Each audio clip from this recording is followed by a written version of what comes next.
ಅಪ್ಪ ಸೊಂಟ ಸ್ಯಾನೆ ಡೇಂಜರು. ಯಾವುದಕ್ಕೂ ನಮ್ಮ ಹುಷಾರಲ್ಲಿ ನಾವಿರ್ಬೇಕು. ಗಂಡಸ್ರು ಹೆಂಗಸ್ರು ಮುಂದ್ಗಟ್ಟೆ ಯಾಕೆ ಸೋಲ್ತಾರೆ ಅಂತವಾ ಈಗ ಗೊತ್ತಾಯ್ತು. ಮುದ್ದು ಸೊಸೆ ಮುದ್ದು ಸೊಸೆ.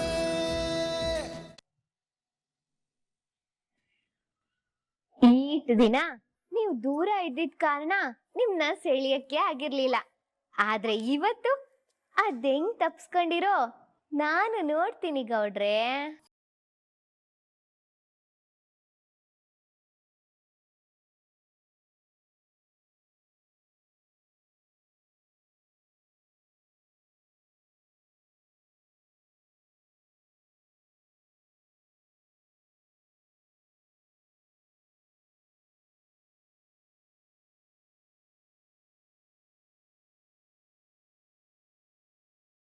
ಎಲ್ಲ ಇವಳ ಮಂಚದ ಮೇಲೆ ಮಲ್ಕೊಂಡ್ಬಿಟ್ಟವಳೆ.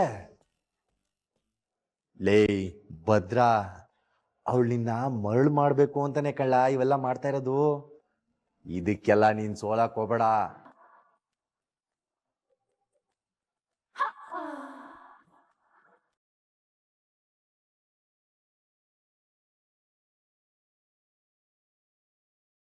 ಲೇ ನಿನ್ನೆ ಅಲ್ವೇ ಕೂಗ್ತಾ ಇರೋದು?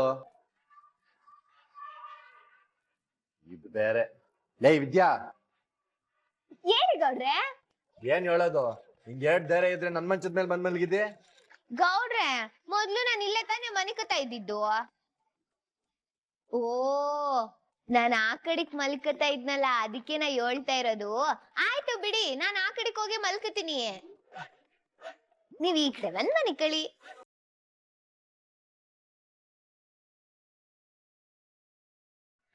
ಏಯ್ ಹೆಂಗೈತೆ ಮೈಗೆ? ಆ ಡಿಸೆಂಬರ್ ತಿಂಗಳಲ್ವೇ, ಹಸಿ ಚಳಿ ಆಯ್ತೈತೆ. ನೋಡೋ, ನನ್ ತಾವಿದನ್ನೆಲ್ಲ ಮಡಿಕಬೇಡ. ಇಲ್ಲಿ ನಿಂಗ್ ಮಲ್ಕೊಳಕ್ ಹೇಳ್ದವ್ರ ಯಾರು? ನಮ್ ರೂಮಲ್ಲಿ ನಮ್ ಮಂಚದ ಮೇಲೆ ಮನಿಕಳಕ್ಕೆ ಯಾರನ್ನ ಯಾಕೆ ಕೇಳ್ಬೇಕು? ಬೇಕಾಗಿಲ್ಲ, ಹೋಗ್ ಕೆಳಗ್ ಬಿದ್ಕ. ಆಗಕ್ಕಿಲ್ಲ ಗೌಡ್ರೆ, ನೆಲದ ಮೇಲೆ ಮಲ್ಕೊಂಡ್ರೆ ನಂಗ್ ಶೀತ ಆಯ್ತದೆ. ಈತ ಆದ್ರೆ ಹೋಗ್ ಸೋಫಾ ಮೇಲೆ ಬಿದ್ಕ. ಏನೋ ಪಾಪ, ಬಂದು ಒಳಗ್ ಬಾ ಅಂತ ನೀವು ಕರ್ದಿದ್ದಕ್ಕೆ ಬಂದ್ರೆ ಹಿಂಗ ಅವಮಾನ ಮಾಡೋದು? ನೀನು ಒಂದು ಕ್ಷಣ, ಏನ್ ಹೇಳಿ, ಒಂದು ಕ್ಷಣ ಇಲ್ಲಿರಕ್ಕಿಲ್ಲ. ನಾನ್ ನನ್ ಸೈಟಿಗೆ ಹೋಯ್ತಾ ಇದ್ದೀನಿ. ನಿಮ್ ಮಂಚದ ಮೇಲೆ ನೀವ್ ಒಬ್ರೆ ಬಿಟ್ಕೊಂಡು ಒದ್ದಾಡಿ. ಇದಕ್ಕೇನ್ ಕಮ್ಮಿ ಇಲ್ಲ. ಏನ್ ಅಟ್ಟಿಗೆ ಬಂದಿರೋ ಮುಂದ್ಗುಟ್ಟೆ ಕ್ಯಾತೆ ತೆಗಿಬೇಕು ಅಂತಿದ್ದೆ. ಖ್ಯಾತಿ ತಕ್ಕ ಬಂದಿರೋದ್ ನಾನಲ್ಲ, ನೀವು. ಆಯ್ತು ಬಿಡಿ, ಅವ್ರ ತವ ಹೋಗಿ ಹೇಳ್ತೀನಿ ನಾನು ಯಾವಾಗ್ಲೂ ಸಡ್ಡಲ್ಲ ಮಲ್ಕೊಡೋದು ಅಂತ. ಅಪ್ಪ ಶಿವನೇ. ಸರಿ ಬಿಡಮ್ಮ, ಆಯ್ತು. ನೀನ್ ಯಾವಾಗ ಮಂಚದ ಮೇಲೆ ಮಲ್ಕ, ನನ್ ಕರ್ಮ ನಾನೇ ಕೆಳಗ್ ಬಿದ್ಕತೀನಿ. ಯಾಕ್ ಗೌಡ್ರೆ, ನಿಮ್ ಮನ್ಸ್ ಮೇಲೆ ನಿಮ್ಗೆ ನಂಬಿಕೆ ಇಲ್ವೇ? ಏನ ನೀನು ನಂಗ್ ಸವಾಲ್ ಆಗ್ತಾ ಇದ್ಯಾ? ನಾನ್ ಏನು ಅಂತ ಇಲ್ಲೇ ಮಲ್ಕೊಂಡ್ ತೋರಿಸ್ತೀನಿ, ಬಾ.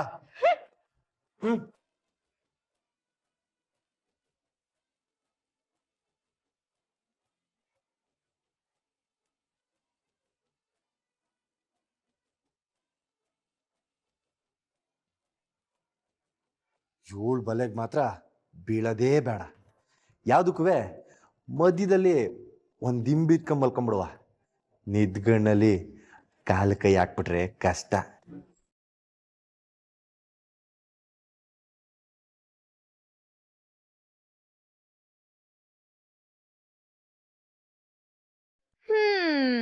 ನನಗ್ ನನ್ ಮೇಲೆ ನಂಬಿಕೆ ಇದೆಯಪ್ಪ. ಯಾರಿಗ್ ಮನ್ಸು ಹತೋಟಿನಲ್ಲಿ ಇರಲ್ವೋ ಅವರೇ ಹಿಂಗ್ ಮಾಡೋದು. ಏನೋ ಭದ್ರನ್ ಮನ್ಸು ಹತೋಟಿಲ್ ಇರಕ್ಕಿಲ್ಲ ಅಂತ ಹೇಳ್ತಿದ್ದೆ ಅಲ್ವಾ? ಇದು ನನ್ ಬ್ರಹ್ಮಚಾರಿಕೆ ಸವಾಲು.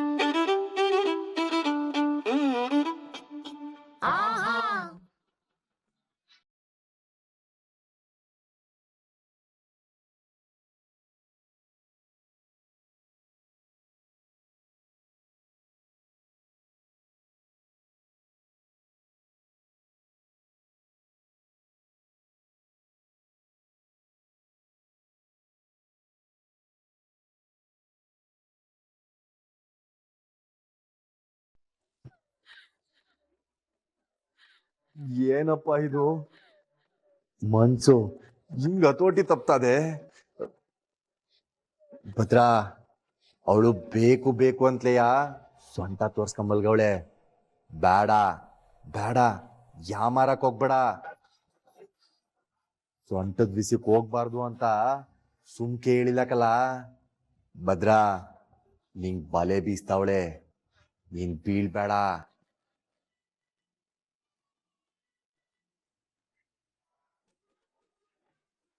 ಏಯ್ ವಿದ್ಯಾ, ಯೋಳಿ ಗೌಡ್ರೆ.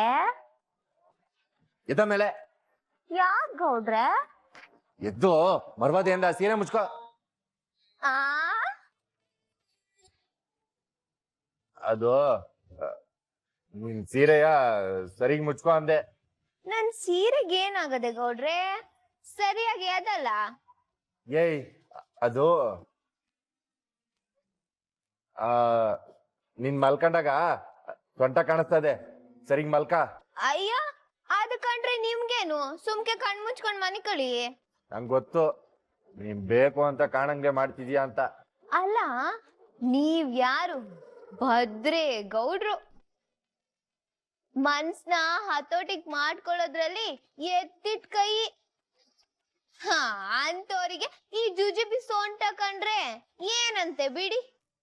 ಏನ ಈ ಗಂಡಸ್ರು ಮುಂದೆಗಡೆ ಹಿಂಗ್ ಸೊಂಟ ತೋರ್ಸ್ಕೊಂಡ್ ಮಲ್ಕೊಳಕ್ಕೆ ನಾಚಿಕೆ ಹಾಕಿಲ್ವೇ? ಅಲೆಲೆಲೆಲೆ, ನಾನ್ ಮಲ್ಗಿರೋದು ನನ್ ಗಂಡನ್ ರೂಮಲ್ಲಿ. ನೋಡಿದ್ರೆ ನನ್ ಗಂಡನೇ ಸೊಂಟ ನೋಡ್ತಾರೆ. ಅದಕ್ ನಾನೇ ನಾಚ್ಕೋಬೇಕು ಸುಬ್ಬ? ಏಯ್, ಏನ್ ಸುಬ್ಬ ಗಿಬ್ಬ ಅನ್ಕೊಂಡು? ನೋಡಿ, ನೀವ್ ನನ್ ಸೊಂಟ ನೋಡೋದ್ರಿಂದ ನನ್ಗೇನು ತೊಂದ್ರೆ ಇಲ್ಲ. ನಿಮಗ್ ಕಷ್ಟ ಆಯ್ತಾ ಇರೋದು, ಅದಕ್ಕೆ ನನಗ್ ಸೆರಗ್ ಮುಚ್ಕೋ ಅಂತ ಹೇಳ್ತಾ ಇರೋದು. ಏಯ್, ಇಂಥದ್ನೆಲ್ಲ ಈ ಭದ್ರಂತ ಬಿಟ್ಕೋಬೇಡ. ನೋಡ್ತಾ ಇರೋ ಹೆಂಗ್ ಮಲ್ಕತೀನಿ ಅಂತ.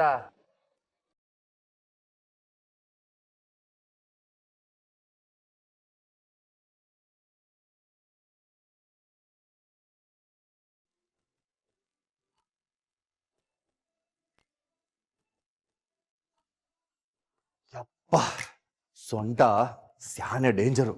ಯಾವ್ದಕ್ಕೂ ನಮ್ಮ ಹುಷಾರಲ್ಲಿ ನಾವಿರ್ಬೇಕು. ಗಂಡಸ್ರು ಹೆಂಗಸ್ರು ಮುಂದ್ಗಟ್ಟೆ ಯಾಕೆ ಸೋಲ್ತಾರೆ ಅಂತವಾ ಈಗ ಗೊತ್ತಾಯ್ತು.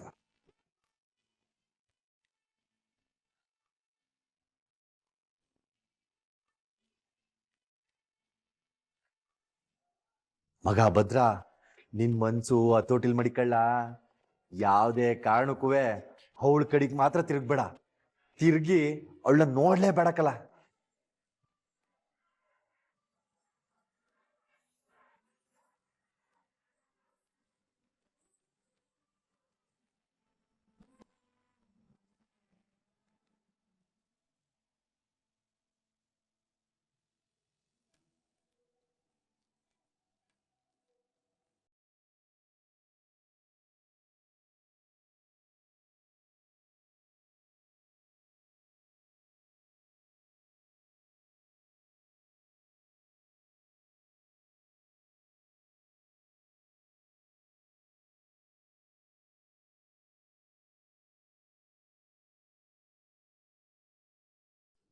ಏನಪ್ಪ ಇದು?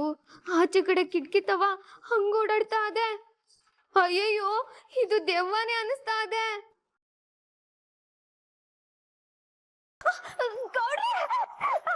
ಏಯ್, ಇದ್ಯಾಕೆ ಹಿಂಗ್ ಹಿಡ್ಕತಾ ಇದ್ದಿ? ಇದಕ್ಕೆಲ್ಲ ಬಗಕಿಲ್ಲ ನಾನು. ಗೌಡ್ರೆ, ಅದು ಕಿಟಕಿ ದೆವ್ವ ಅದೆ. ಏಯ್, ಆವಾಗ್ಲೇ ನೋಡಿದ್ರೆ ನಿನ್ ಸೊಂಟ ತೋರ್ಸಿ ನನ್ ಮನ್ಸ್ ಕೆಡ್ಸಕ್ ನೋಡ್ದೆ. ಈಗ ನೋಡಿದ್ರೆ ದೆವ್ವ ಅಂತ ನಾಟಕ ಆಡ್ತಿದ್ದಿ. ಇದಕ್ಕೆಲ್ಲ ನಾನ್ ಬಗ್ಗಕ್ಕಿಲ್ಲ. ಅಯ್ಯೋ ಇಲ್ಲ ಗೌಡ್ರೆ, ದೇವರಣೆಗೂ ಕಿಟಕಿ ಯಾರೋ ಓಡಾಡ್ದಂಗಾಯ್ತು. ಹೌದೇ? ಅದನ್ನು ನೋಡೇ ಬಿಡ್ತೀನಿ ತಡಿ, ಸುಳ್ಳು ಹೇಳ್ತಾ ಇದ್ಯೋ ನಿಜ ಹೇಳ್ತಾ ಇದ್ಯೋ ಅಂತ. ದಿಟ್ಟವಾಗ್ಲೂ ನೋಡ್ದೆ ಗೌಡ್ರೆ, ನನ್ ಕಣ್ಣಾರೆ ನೋಡ್ದೆ. ಬೇಕಿದ್ರೆ ನೀವು ಹೋಗಿ ನೋಡಿ.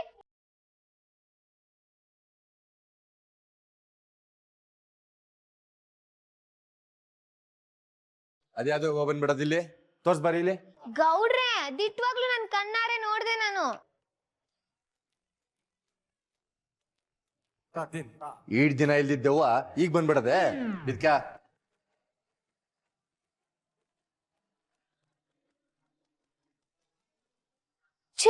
ಈ ಆಳದ ದೆವ್ವ ಇವತ್ತೇ ಯಾಕೆ ಬಂತು? ಅಪ್ಪ ದೇವ್ರೆ, ಇನ್ನೊಂದ್ ಕಿತ್ತ ಬರ್ದೇ ಇರೋ ತರ ನೋಡ್ಕೊಳಪ್ಪ. ಆಂಜನೇಯ ಆಂಜನೇಯ ಆಂಜನೇಯ. ಏನ್ ಸೊಣ ಸೊಣ ಅಂತಿದ್ಯೆ, ಸುಮ್ಮ ಅಲ್ಕ.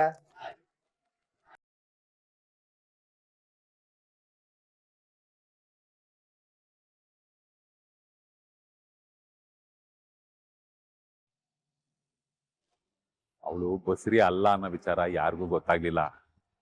ಈ ರಾಯರಟ್ಟಿಯವರು ಸುಮ್ನೆ ಏನೇನೋ ಮಾತಾಡ್ಬಿಟ್ಟು ದಿಗಲ್ ಬೀಳಿಸ್ಬಿಟ್ಟಿದ್ರು. ಸುಮ್ಕಿರ್ಲಾ, ನಾನೇನೋ ನನ್ನ ಮನ್ಸಿಗೆ ಸಮಾಧಾನ ಆಯ್ತದೆ ಅಂತ ನಿನ್ನ ಹತ್ರ ಹೇಳ್ಕೊಳವ ಅಂತಂದ್ರೆ ಅದೇನೋ ಕಂತ್ಯ ಪುರಾಣ ಬಿಚ್ಕೊಂಡು ಕುಂತಿದ್ಯಲ್ಲ. ಮಡಗ್ಲಾ ಫೋನ, ಇವಂದು ಒಳ್ಳೆ ಕತೆ ಆಯ್ತು.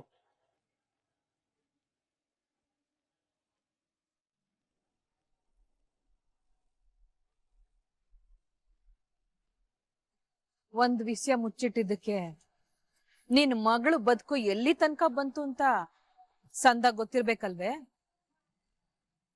ತಿರ್ಗಾ ಅದೇ ತೆಪ್ಪು ಮಾಡ್ತಿದ್ಯಲ್ಲ ಚಲ್ವಪ್ಪ, ಮೆಚ್ಬೇಕು ನಿನ್ನ. ನೀವು ಯಾವ ವಿಚಾರದ ಬಗ್ಗೆ ಮಾತಾಡ್ತಾ ಇದ್ದೀರಿ? ಅಷ್ಟಕ್ಕೂ ನಾನು ಯಾವ ವಿಷಯನೂ ಮುಚ್ಚಿಟ್ಟಿಲ್ಲ.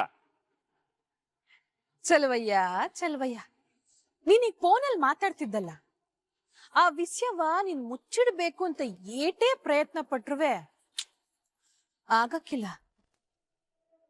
ಸದ್ಯದಲ್ಲೇ ಆಚೆಗ್ ಬರ್ತದೆ.